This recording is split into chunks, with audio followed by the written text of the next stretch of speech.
la sensazione al mio primo arrivo a Roccapiedra è stata del silenzio quasi spettrale, della dignità della gente della montagna, della tenacia di non mollare. Erano lì tutti che spalavano, nessuno sul bordo della strada che aspettava gli aiuti, e penso che questo ricordo per me resterà indelebile. Grandi i cittadini della montagna, grandi tutti quelli che hanno subito danni, grandi i sindaci eroi che comunque sono stati al nostro fianco e a fianco delle loro popolazioni. Le prime cose, la tensione sicuramente, e poi la preoccupazione, soprattutto la domenica pomeriggio quando stavano uscendo le stelle. Sembrava che a qualcuno sembrava che il peggio fosse passato e noi invece sapevamo che il peggio sarebbe capitato il lunedì, e quindi in quel momento molti telefonavano, chiedevano, addirittura insultavano, anche dicevano state creando allarmismo per nulla. In realtà poi si è visto cosa è successo. Questi sono i ricordi più vivi nella mente di chi ha vissuto quelle tragiche giornate e si è ritrovato a dover prendere decisioni a un anno dalla tempesta Vaia che ha devastato il nostro territorio.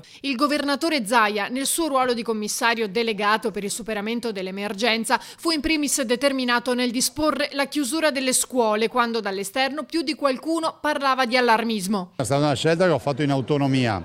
Ho visto le previsioni, erano pessime. Poi magari se arrivava una ventata d'aria e spostava la perturbazione, io oggi sarei qui a parlare del procurato allarme che ho creato piuttosto che del danno erariale o dell'interruzione del pubblico servizio perché ho chiuso le scuole. La verità è che poi quando metti a repentaglio la vita dei cittadini tu devi sempre saper salvaguardare la loro incolumità, e se tornassi indietro lo rifarei.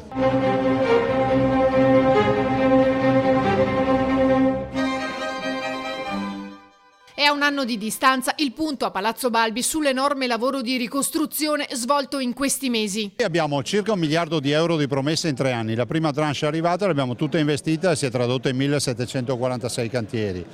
E abbiamo 68 milioni di euro dall'Europa in virtù di una pratica che io ho attivato, e continuiamo così. Ovviamente chiederemo ancora risorse a Roma, visto e considerato che questo territorio è un territorio sensibile, delicato e va salvaguardato. Abbiamo affrontato soprattutto in montagna 28.000 ettari rasi al suolo su 100.000 ettari di bosco. Abbiamo aperto in questo anno 1746 cantieri per un controvalore già appaltato di 467.910.000 euro. Questi sono i numeri, grazie al lavoro di tutti, dei 160 soggetti attuatori, tra i quali 115 sindaci.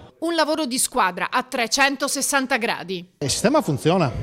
Il sistema funziona e oltre alle procedure funzionano anche le persone. Qua hanno funzionato le persone, perché puoi avere tutte le procedure codificate che vuoi, ma se non ci sono le persone non si riesce a operare. Possiamo dire che il Veneto ancora una volta si è dimostrato forte.